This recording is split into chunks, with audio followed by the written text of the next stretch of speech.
Pemirsa, Indonesia dan 11 negara Asia Pasifik lain menyatakan diri bergabung dengan Indo-Pacific Economic Framework, kerangka kerja ekonomi kawasan gagasan pemerintahan Presiden AS Joe Biden yang diluncurkan di Tokyo, Jepang. Selengkapnya kita langsung menghubungi Kepala Biro Gedung Putih VOA News, Patsy Widakuswara yang mendampingi Biden dalam kunjungannya ke Asia. Patsy, apa sebetulnya Indo-Pacific Economic Framework ini dan apa manfaatnya bagi Indonesia? Oke, dah. Selamat pagi, Patsy. Selamat pagi. Baik, Patsy, apa sebetulnya Indo-Pacific Economic Framework ini dan juga apa manfaatnya bagi Indonesia?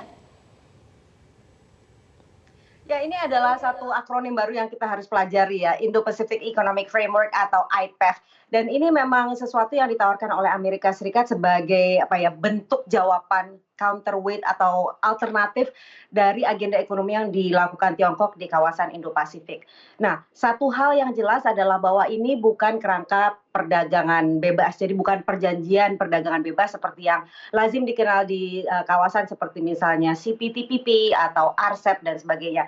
Ini bukan seperti itu, melainkan semacam sekumpulan peraturan standar dan berbagai kerangka kerja lainnya yang bisa memfasilitasi perdagangan, tapi tidak ada bentuk-bentuk misalnya potongan tarif atau hal-hal lain yang biasanya menjadi insentif bagi negara untuk bergabung kerangka kerja seperti ini. Jadi memang saat ini masih belum jelas bentuknya seperti apa, tapi yang jelas ini adalah tawaran Amerika Serikat kepada negara-negara tersebut, ada 12 negara ya termasuk Indonesia yang menyatakan mau bergabung untuk bisa memfasilitasi kerjasama perdagangan antar 13 negara ini termasuk Amerika Serikat, dan bentuknya mungkin nanti akan ada pengurangan hambatan non tarif barriers dan sebagainya, tapi detailnya masih belum jelas. Jadi dari kemarin dari fact sheet atau catatan yang diberikan oleh Gedung Putih pun masih baru ada 2 halaman dan sebetulnya belum ada detail teknis yang sebetulnya bisa kita cari tahu untuk mengetahui sebetulnya apa sih IPEF ini. Namun yang jelas kemarin Indonesia sudah bergabung diwakili secara virtual oleh Menteri Perdagangan Muhammad Lutfi beserta 11 negara Asia Pasifik lainnya. Ya, Patsy, lalu bagaimana jika dibandingkan dengan keanggotaan Indonesia di Perjanjian Perdagangan Bebas kawasan yang lain? Ya, jadi di kawasan ini kan kita tahu ada 2 ya perjanjian perdagangan yang cukup besar. Yang pertama adalah CPTPP. Anda tentu ingat ini adalah sebetulnya perjanjian yang awalnya dipromosikan oleh Amerika Serikat, khususnya pemerintahan Barack Obama, ditandatangani Amerika Serikat tahun 2016, tapi kemudian ditarik kembali, dibatalkan oleh Donald Trump tahun 2017. Nah, negara-negara yang ditinggal itu menciptakan apa yang namanya CPTPP.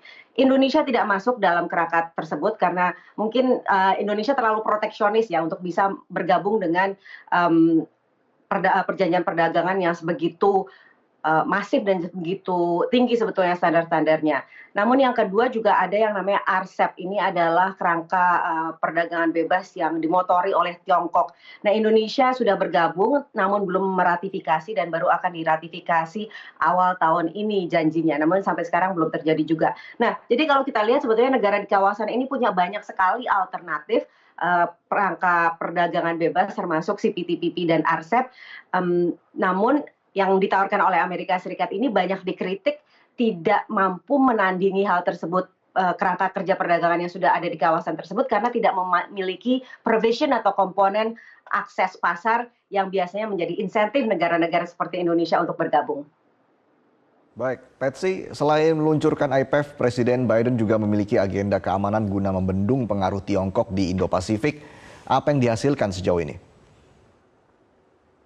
Ya, jadi hari ini beberapa jam lagi Presiden Joe Biden akan bertemu dalam KTT The Quad. Quad ini adalah sebetulnya kelompok informal ya, terdiri dari 4 negara, Amerika Serikat, India, Australia, dan Jepang.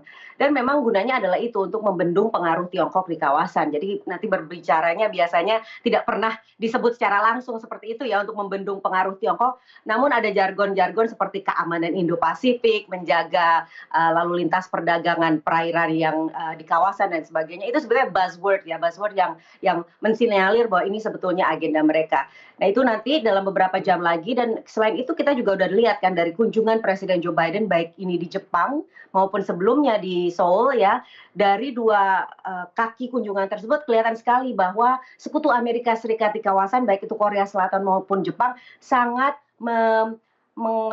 meningkatkan kapabilitas militer, kapabilitas pertahanan mereka. Jadi Amerika Serikat dan Seoul berjanji untuk meningkatkan kerjasama militer. Jepang juga akan meningkatkan defense spending atau anggaran pertahanannya, kapabilitas pertahanannya. Jadi ini memang ada satu tren di kawasan ini untuk melihat bahwa ambisi militer Tiongkok itu perlu dibendung, terutama kalau melihat aktivitas militernya di Laut Cina Selatan. Ya kan, kalau di sini tentu yang besar fokusnya adalah Senkaku Dayu, ini teritorial juga antara Jepang dan Tiongkok. Dan ini yang membuat negara-negara di kawasan, khususnya mereka yang bersekutu dengan Amerika Serikat, bermitra dengan Amerika Serikat, khawatir dan akan meningkatkan kapabilitas pertahanan mereka. Itu adalah salah satu agenda utama Presiden Joe Biden untuk kesini, menunjukkan bahwa kawasan Indo-Pasifik tetap penting, tetap menjadi prioritas, meskipun sebetulnya ia sekarang sedang sibuk dengan masalah Ukraina dan Rusia. Iya, sempat ada komentar Biden kemarin ya, yang membuat panas Beijing, yaitu bahwa ia akan melibatkan militer AS jika Tiongkok menyerbu Taiwan. Ini sebenarnya apa yang membuat dua negara ini tensinya semakin panas? Mungkin bisa dijabarkan, Patsy. Ya, jadi kalau isu Taiwan itu kan sebetulnya sangat sensitif ya bagi Tiongkok. Kalian tentu tahu bahwa yang namanya Taiwan ini kan bagi Tiongkok adalah provinsi yang balelo lah istilahnya. Namun Taiwan sendiri adalah negara demokratis, negara yang memiliki pemerintahan sendiri. Nah, kemarin Joe Biden ditanyakan oleh seorang wartawan kolega saya yang kalau misalnya Anda sudah berjanji tidak akan terlibat secara militer ketika Rusia menginvasi Ukraina, apakah Pak Presiden akan melibatkan diri secara militer apabila Tiongkok menyerang Taiwan? Nah, itu pertanyaannya, dan kemudian Joe Biden menjawab yes. Nah, ini tentunya langsung menjadi headline karena ini seolah-olah menyiratkan bahwa kebijakan Amerika Serikat selama ini yaitu One China Policy ya, menjunjung kebijakan satu Tiongkok, dan juga Taiwan Relations Act, ini adalah komitmen Amerika Serikat untuk melindungi atau membantu Taiwan melindungi dirinya sendiri. Nah, dua kebijakan tersebut seolah-olah dibatalkan begitu saja oleh Joe Biden. Nah, namun kemudian Gedung Putih mengeluarkan pernyataan bahwa tidak ada perubahan kebijakan, kami tetap menjunjung kebijakan satu Tiongkok, tetap menjunjung Taiwan Relations Act. Jadi ya itu semacam apa ya, semacam bagian dari doktrin Amerika Serikat sebetulnya, yaitu strategic ambiguity, keambiguan secara strategis dalam konteks Taiwan. Baik, Patsy. Terima kasih atas laporan Anda langsung dari Tokyo, Jepang.